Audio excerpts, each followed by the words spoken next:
주보를 유심히 보셨던 분들은 지난주 본문도 마태복음 1장이었는데 오늘 또 마태복음 1장이네. 내일도 마태복음 1장입니다.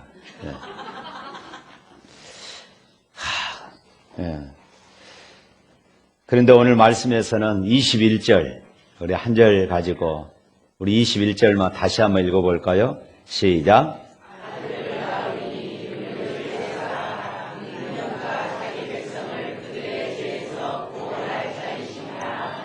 아멘. 예수 그리스도의 탄생을 기뻐하며 감사하는 성탄절이 이제 하루 앞으로 다가왔습니다. 성탄절이 되면은 우리가 선물을 주고받고 또 카드도 주고받고, 예전에는 카드 이렇게 손으로 일일이 다 써서 보내기도 했는데 요즘에는 그냥 SNS로 다 주고받고 하는 그런 시절이 되어버렸습니다. 그러나 이 성탄절의 주인공은 예수 그리스도입니다. 할렐루야. 성탄절의 주인공은 예수 그리스도. 우리가 이것을 놓쳐서는 안 됩니다. 그러므로 성탄절은 하나님의 구원에 감사하고 찬양하는 그런 날이 되어야 하는 것이지요. 그래서 오늘 오후 우리가 각 기간별로 준비해서 하는 모든 프로그램들도 우리가 하나님의 은혜에 감사하며 찬양하는 우리의 신앙의 표현들인 것입니다. 성탄절에 카드를 보내고 선물을 또 주는 것은 단순히 어떤 서로의 마음을 전하기보다는 성탄절 선물을 주고받는 것들을 통하여서 예수님이 오셨습니다. 예수님이 우리의 구주로 오셨습니다. 그 예수님을 자랑하기 위함인 것입니다. 마리아가 요셉과 정혼하고 동거하기 전에 성령으로 잉태된 것이 나타났다고 성경은 말합니다. 예수님께서는 역사상 단 한 번밖에 없는 아주 신비한 방법으로 이 땅에 오셨습니다. 예수님은 처녀의 몸에 성령으로 잉태했습니다. 이것은 우리 인간의 이성, 인간의 지혜로는 도저히 이해할 수 없고 납득할 수 없는 그런 방법이었습니다. 하나님의 신비로운 그런 역사였지요.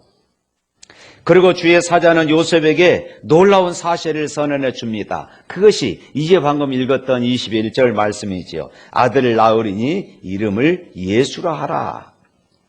이는 그가 자기 백성을 저희 죄에서 구원할 자이심이라. 이름을 예수라 하라. 예수. 예수란 무슨 뜻입니까? 구원자를 의미합니다. 그래서 구약식으로는 여호수아를 헬라식으로 하니까 이것이 예수가 되는 것이지요. 그러므로 이 예수란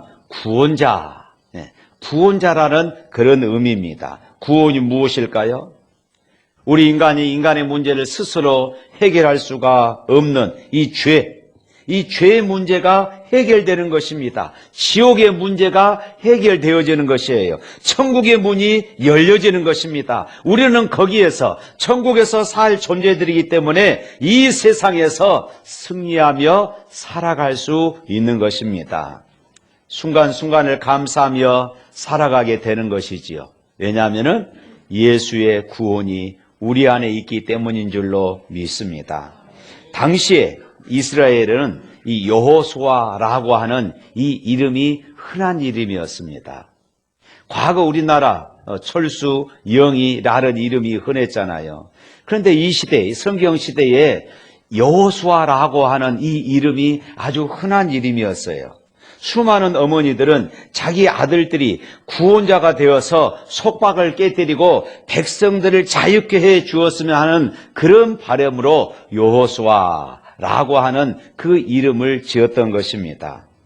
그런데 주의 사자가 바로 요셉에게 아들을 낳으리니 그 이름을 예수라 하라, 여호수아라 하라, 지금 이렇게 말씀하고 있어요. 이 아이가 바로 진짜 구원자다. 단순히 부모들이 아들을 낳으면서 지어주는 그 이름, 어떤 바램을 갖고 지어주는 그 이름이 아니라 하나님께서 직접 지어주신 예수, 온 인류의 죄 문제를 해결할 수 있는 예수. 그래서 예수님의 나심은 우리 인생의 큰 기쁨의 소식이 아닐 수가 없는 것입니다. 이 세상 모든 것들은 왔다가 떠나고 사라지지요. 풀은 마르고 꽃은 시듭니다.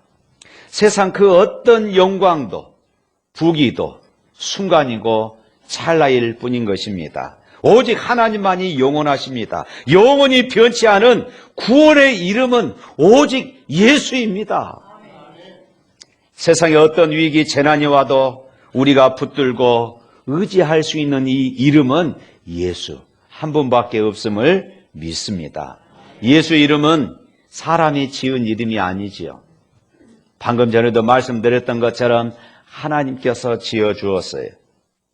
무서워하지 말라. 그에게 잉태된 자는 성령으로 된 것이라. 아들을 낳으리니 이름을 예수라 하라.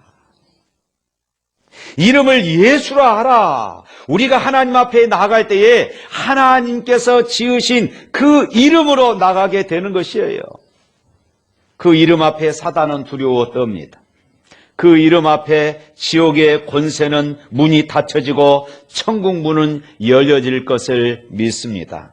당시 이스라엘 백성들이 오랬던 것은 로마 제국의 권세를 깨뜨리고 다윗 왕국과 같은 지상의 왕국을 건설해 줄 여호수아가 필요했던 것이에요.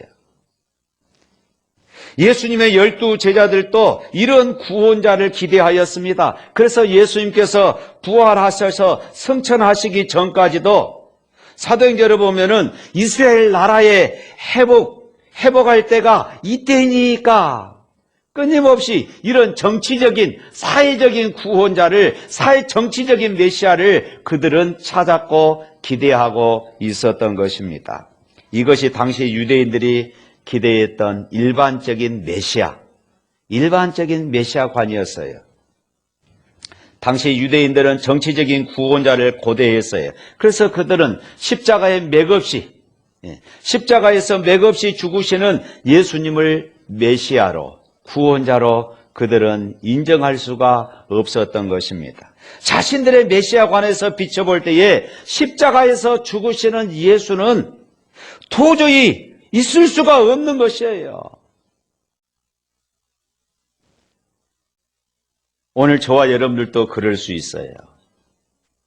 적어도 내가 신앙생활 이 정도 하면은 하나님은 내 인생의 문제에 대해서 다 해결해 주셔야 된다. 우리가 이렇게 착각하고 있는 것입니다. 단순히 메시아를 내 인생의 문제를 해결하는 정도로만 생각하는 것이에요. 유대인들이 그랬습니다. 이스라엘 백성들이 그랬어요. 그러나 주의 사자는 그런 이스라엘 백성들의 기대와 달리 자기 백성을 저희 죄에서 구원할 자라 이렇게 선언하고 있는 것입니다. 이스라엘 백성들은 로마의 압제로 인해 당하는 괴로움과 고통과 그리고 그들 가운데 당하는 이 압박이 가장 큰 문제라고 생각을 했습니다. 그러나 주의 사자는 그런 것이 가장 큰 문제가 아니라 그들이 죄인이다 하는 것이 가장 큰 문제라는 것이에요. 사랑하는 성도 여러분, 여러분들 다 기도의 제목들이 있습니다. 간절한 눈물의 소망들을 가지고 있지요. 어찌 보면 오늘 저와 여러분들에게는 그것이 우리에게 가장 큰 문제일 수 있어요. 근데 주님이 우리를 바라보실 때 아니다. 인생의 문제 이것이 아니라 바로 이 죄의 문제다. 이렇게 말씀하고 계신 것이에요. 강도국에 패배해서 당하는 고통이 문제가 아니라 죄로 인하여서 당하는 고통이 더 큰 문제라는 것이에요. 그래서 자기 백성을 저희 죄에서 구원할 자이심이라 이렇게 선포하게 되어진 것입니다. 예수님은 외적인 어떤 것과 싸우기 위해서 이 땅에 오신 것이 아닙니다. 예수님은 마음의 죄, 우리 인생의 죄를 해결하기 위해서 이 땅에 오셨어요. 이름을 예수라 하라. 이는 그가 자기 백성을 죄의 죄에서 구원할 자이심이라. 우리를 죄에서 구원하시기 위해서 오신 예수님을 찬양합니다. 할렐루야. 오늘날 사람들은 경제가 어렵기 때문에 힘들어합니다. 정치인들이 정치를 잘 못하기 때문에 우리가 이렇게 힘든다고 그렇게 말합니다. 경제 문제가 최우선이라고 말합니다. 그러나 여러분, 우리 인생에 있어서 경제 문제가 최우선이 되어질 수는 없는 것입니다. 바로 죄 문제입니다. 죄가 사람을 불행하게 해요. 경제 문제가 아닙니다. 정치인들이 정치를 잘못해서가 아닙니다. 이 죄가 문제입니다. 죄가 사람을 불행하게 하는 것이에요. 우리를 죄에서 구원하시기 위해서 하늘나라의 영광을 버리시고 육신을 입고 오신 예수님 앞에 나의 이 죄의 문제를 가지고 나아갈 수 있기를 축복합니다. 그리하여 예수님으로 말미암아 죄의 사함을 받고 하나님의 통치를 받을 수 있기를 바랍니다. 그리고 기쁘다 구주 오셨네 찬양이 우리의 심령에서 흘러넘치는 성탄절이 될 수 있기를 주님의 이름으로 축복합니다. 이름을 예수라 하라. 이는 그가 자기 백성을 저희 죄에서 구원할 자이심이라. 우리는 또한 이 천사의 말에서 자기 백성을 죄에서 구원할 방법, 어떻게 자기 백성들을 죄에서 구원할 것인가? 천사가 예수님의 이 탄생 예고를 통하여서 이미 십자가를 말하고 있다는 것이지요. 예수님은 자기 백성을 저희 죄에서 구원하시기 위해서 오셨습니다. 예수님께서 자기 백성을 저희 죄에서 구원하시기 위해서 오셨다고 할 때에는 이 말씀 속에는 구원의 방법이 십자가가 내포되어져 있다는 그런 의미가 되어지는 것이지요. 예수님은 자기 백성을 저희 죄에서 어떻게 구원하십니까? 십자가를 통해서입니다. 빌립보서 2장 6절부터 11절에 있는 말씀 앞에 화면 보시고 한번 읽어보시기를 바랍니다.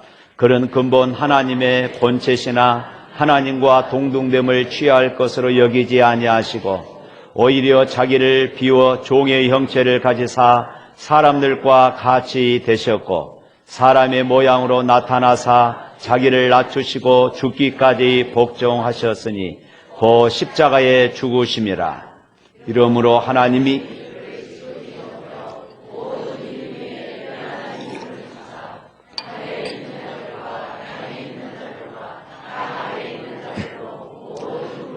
예수의 이름에 꿇게 하시고 모든 입으로 예수 그리스도를 주라 시인하여 하나님 아버지께 영광을 돌리게 하셨느니라. 할렐루야. 예수님은 자기 백성을 위해서 십자가에 못 박혀 죽으셨다. 이렇게 선언합니다. 죄 없으신 하나님이신 예수님께서 내 대신 죄인이 되셔서 십자가에서 죽으심으로 내 문제를, 죄 문제를 해결하시고 나를 하나님의 자녀 삼아 주셨다고 말씀하고 있어요.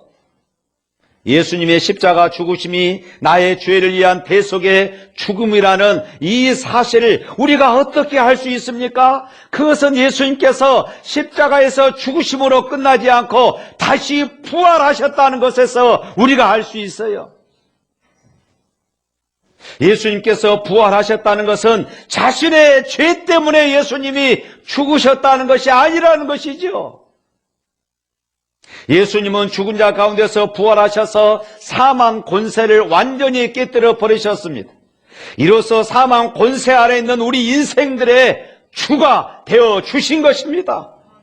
하나님은 예수님이 부활하사 성천하셨을 때에 그 이름에 뛰어난 이름을 주셨어요.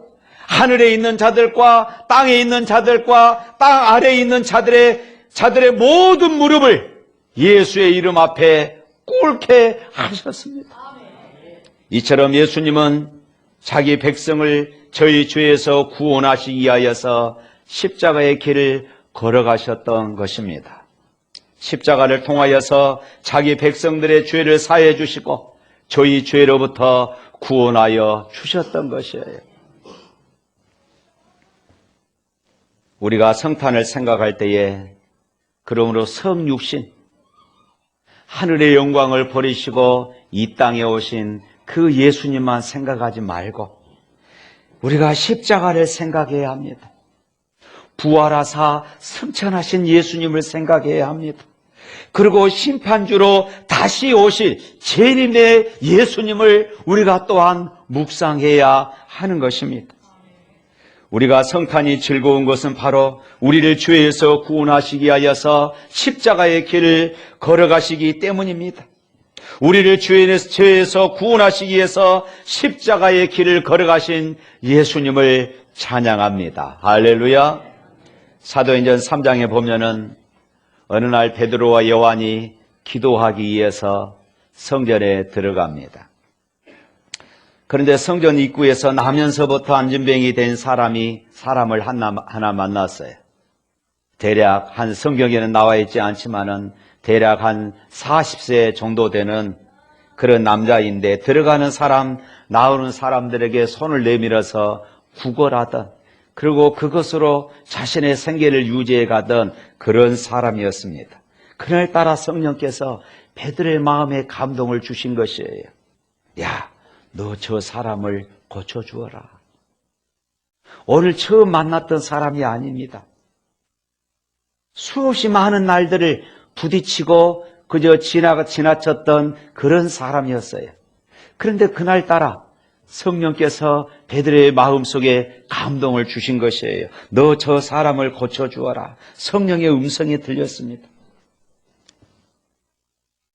지나가다가 안진뱅이 앞에 멈추어 섰습니다. 그를 쳐다보았어요.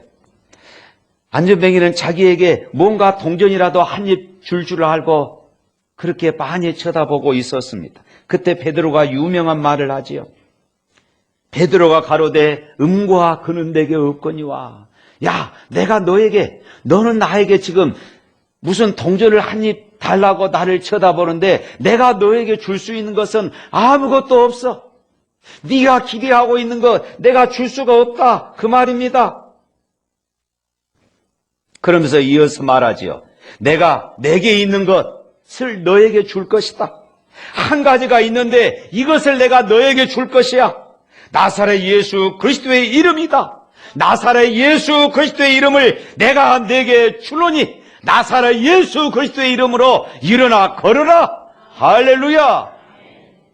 그랬더니 나면서부터 안진뱅이였던 이 사람, 이 사도행전을 기록했던 누가는 의사였습니다. 그런 자세하게 이 부분을 기록하고 있어요. 발과 발목에 힘이 생기기 시작했다, 이렇게 기록하고 있어요. 한 번도 걸어보지 못한 사람이 다리를 움직이면서 일어서려고 지금 안간힘을 쓰는 것이에요. 그걸 보고 베드로가 손을 잡고 벌떡 일으켜 세웠습니다. 사랑하는 성도 여러분, 이 얼마나 엄청난 기적입니까? 우리가 한 달만 병원에 입원했다가 일어서려고 해도 하체가 후들거립니다. 일어서기 힘든 것입니다. 그런데 40여 년 동안 한 번도 일어나지 못했던 이 안진뱅이가, 다리가 말라붙은 이 안진뱅이가 벌떡 일어나게 되어진 것이에요. 그러면서 소리를 지르고 춤을 추고 난리가 났습니다. 많은 사람들이 이 광경을 목격하고 그 자리에 모여들기 시작한 것입니다. 그리고는 이 안진뱅이를 고친 베드로와 요한을 바라보면서 마치 무슨 신을 바라보는 것처럼 그렇게 쳐다본 것입니다. 야, 이 권세가 어디에서 났을까? 이들이 신일까? 많은 군중들은 궁금해했습니다. 그때 사도행전 3장 15절부터 16절 말씀에 이렇게 말해요. 너희는 생명의 주 예수 그리스도를 너희가 죽였다. 그러나 하나님이 죽은 자 가운데서 살리셨으니 바로 우리가 이 일의 증인이다. 그 이름을 믿음으로, 그 이름이 너희를 보고 아는 이 사람을 성하게 하였나니 예수로 말미암아 예수의 이름의 능력으로 이 사람이 이렇게 되었노라. 할렐루야. 이렇게 예수님의 이름을 가지고 이 사람이 나았다고 베드로가 외쳤습니다. 베드로가 증거했어요. 그런데 그것 때문에 베드로는 붙잡혀서 감옥에 들어가고 말았습니다.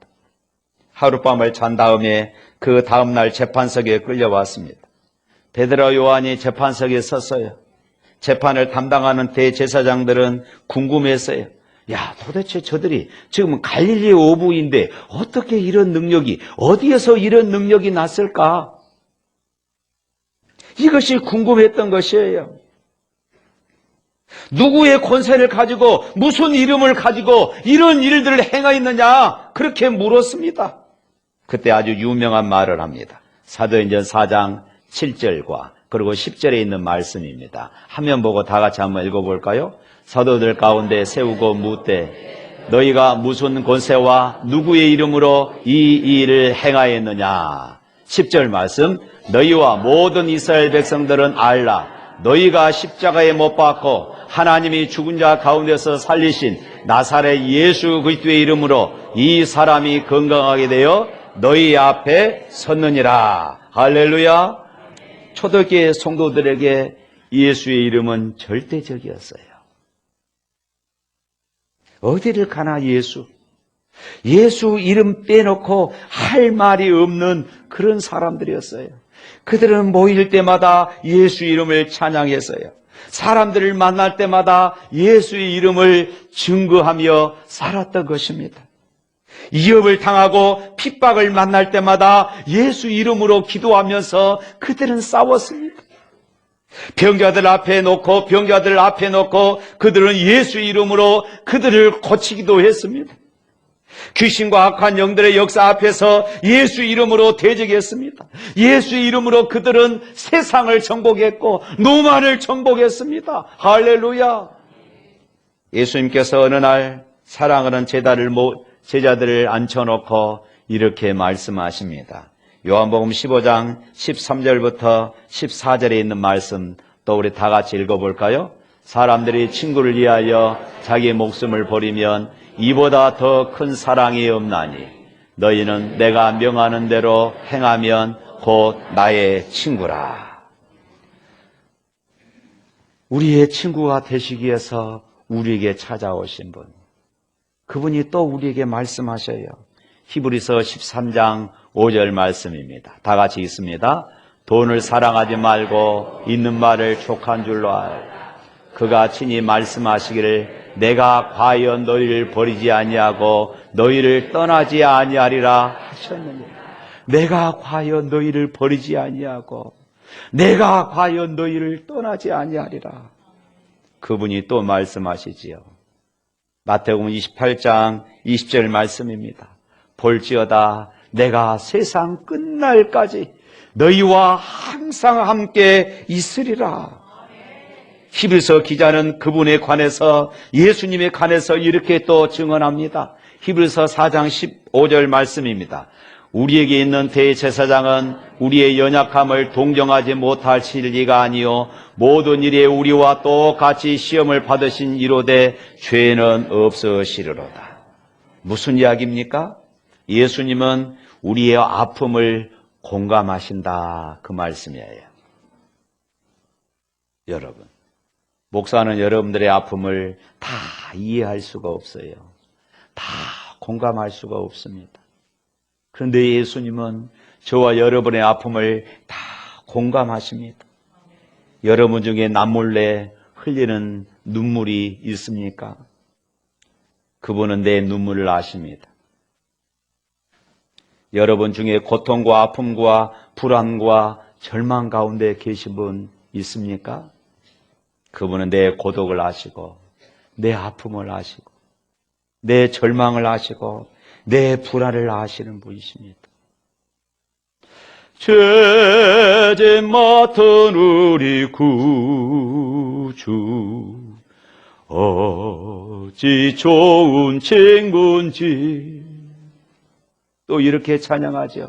이런 진실하신 친구 찾아볼 수 있을까?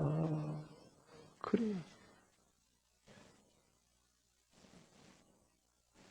어느 추운 겨울날 유명한 회사의 정비사, 이 자동차 정비사 한 사람이 출근을 하다가 차가 고장나서 길가에서 앞 본네트를 열고 차를 수리하고 있습니다. 정비사니까 얼마나 차에 대해서 잘 알겠습니까? 이것저것 다 살펴봐도 시동이 걸리지를 않는 것입니다. 그때 아주 멋진 차를 타고 가던 한 분이 그 옆을 지나가다가 차에서 내렸습니다. 그리고 이 정비사에게 이렇게 말합니다. 제가 한번 봐줄까요? 정비사가 위에서 밑에까지 쫙 훑어보니 너무나도 멋진 신사분이었어요. 도저히 차에 대해서 알 수 없는 그런 분인 것 같았습니다. 그러면서 속으로 내가 정비사인데 나도 모르는데 어떻게 당신이 이 차를 볼 수가 있어? 이런 생각을 가졌습니다. 자기도 못 고치는데 누가 고칠 수 있다는 것인가? 그런데 이 신사분이 차를 유심히 바라보면서 본네트 안에 있는 부속품을 몇 가지 손을 댔습니다. 그리고 이 정비사에게 말합니다. 시동을 한번 걸어보시라. 그런데 시동에 딱 걸린 것이에요. 정비사인 자기가 아무리 고치려고 해도 고칠 수가 없었는데 그 신사분이 한두 개 만지더니 시동이 금방 걸리는 것이었어요. 그리고 그 신사분이 명함을 한 장 딱 건넸습니다. 그 명함에는 헨리 포드라고 쓰여져 있었습니다. 이 차를 만든 회장님이셨습니다. 사랑하는 성도 여러분, 나를 만드신 분이 나를 고치십니다. 내 지혜를 만드시고 내 심장을 작동하시는 그분, 어찌 그분이 내 문제를 모르시겠습니까? 어찌 그분이 내 아픔을 모르시겠습니까? 어찌 그분이 내 고통을 모르시겠습니까? 어찌 그분이 내 좌절을 모르시겠습니까? 나를 만드신 분, 나를 죄악 가운데서 구원하신 그분, 그분은 나를 고치실 수 있습니다. 이 시간 이런 역사가 일어나기를 주님의 이름으로 축복합니다. 할렐루야, 할렐루야. 사랑하는 성도 여러분, 예수의 이름만큼 수없이 노래로 불려진 이름은 없을 것입니다. 우리를 죄에서 구원하시기 위해서 창조주 하나님께서 육신을 입고 이 땅에 오사 십자가의 길을 가신 우리 주님을 찬양합니다. 우리가 이번 성탄에 우리를 죄에서 구원하시기 위해서 육신을 입고 이 땅에 오신 예수 그리스도, 십자가의 길을 가시고 부활 성천하신 예수님을 나의 구주로 영접하시고 성탄의 은혜와 기쁨이 충만하시기를 주님의 이름으로 축복합니다. 나의 구원자 예수님께 최고의 경배와 찬양을 드리는 그런 날이 될 수 있기를 주님의 이름으로 축원합니다. 우리 찬양하겠습니다.